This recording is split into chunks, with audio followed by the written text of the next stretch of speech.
श्रीमद् भागवत गीता अध्याय 2 श्लोक 14-15।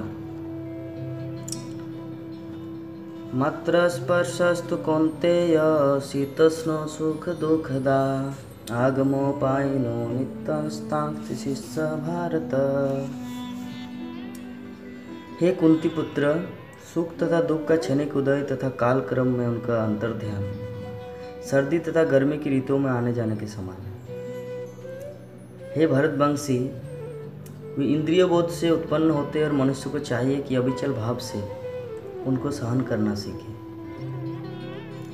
तात्पर्य: कर्तव्य निर्वाह करते हुए मनुष्य को सुख तथा दुख के क्षणिक आने जाने का सहन करने का अभ्यास करना चाहिए। वैदिक आदेश अनुसार मनुष्य को माघ, जनवरी, फरवरी के मास में भी प्रातःकाल स्नान करना चाहिए। उस समय अत्यधिक ठंड पड़ती है, किंतु जो धार्मिक नियमों का पालन करने वाला है उस समय अत्यधिक ठंड पड़ती है, वो स्नान करने में तनिक भी झिझकता नहीं। इसी प्रकार एक गृहिणी भीषण से भीषण गर्मी की ऋतु में मई जून के महीनों में भोजन पकाने में हिचकती नहीं। जलवायु संबंधी असुविधाएं होते हुए भी मनुष्य को अपना कर्तव्य निभाना होता है। इसी प्रकार युद्ध करना क्षत्रियों का धर्म है, अतः उसे अपने मित्र या परिजन से भी युद्ध करना पड़े तो उसे अपने धर्म से विचलित नहीं होना चाहिए। मनुष्य को ज्ञान प्राप्त करने के लिए धर्म के विधि विधान पालन करने होते हैं, क्योंकि ज्ञान तथा भक्ति से ही मनुष्य अपने आप को माया के बंधन से छुड़ा सकते हैं। अर्जुन को जिन 2 नामों से संबोधित किया गया है वो भी महत्वपूर्ण है। कौन्तेय कहकर संबोधित करने से यह प्रकट होता है कि वो अपनी माता की ओर मातृकुल से संबंधित है, और भारत कहने से उसके पिता की ओर पितृकुल से संबंध प्रकट होता है। दोनों ओर से उसको महान विरासत प्राप्त है। महान विरासत प्राप्त होने के फलस्वरूप कर्तव्य निर्वाह का उत्तरदायित्व आ पड़ता है, अतः अर्जुन युद्ध से विमुख नहीं हो सकता। श्लोक 15। यं हि न वेतयन्ते ते पुरुषं पुरुषर्षभ समदुःख सुखं धीरं समृत्यक्ताय कल्पते।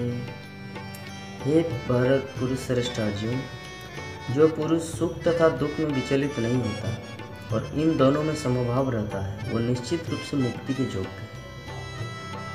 तात्पर्य: जो व्यक्ति आत्म साक्षात्कार की उच्च अवस्था प्राप्त करने के लिए दृढ़ प्रतिज्ञ है और सुख तथा दुख के प्रहारों को समभाव से सह सकता है, वो निश्चय ही मुक्ति के योग्य है।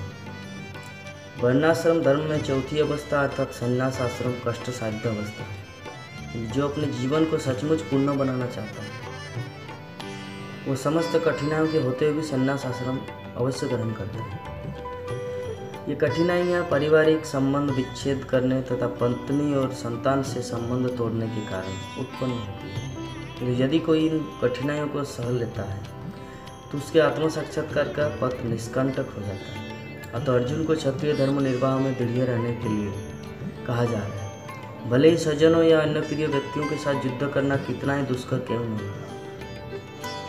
भगवान चैतन्य ने 24 वर्ष की अवस्था में संन्यास ग्रहण कर लिया था, यद्यपि उन पर आश्रित उनकी तरुण पत्नी तथा वृद्धा माँ की देखभाल करने वाला अन्य कोई नहीं था। तो भी उच्च आदर्श के लिए उन्होंने संन्यास ग्रहण किया और अपने कर्तव्य पालन में स्थिर बने रहे। तो भवबंधन से मुक्ति पाने का यही एकमात्र उपाय है।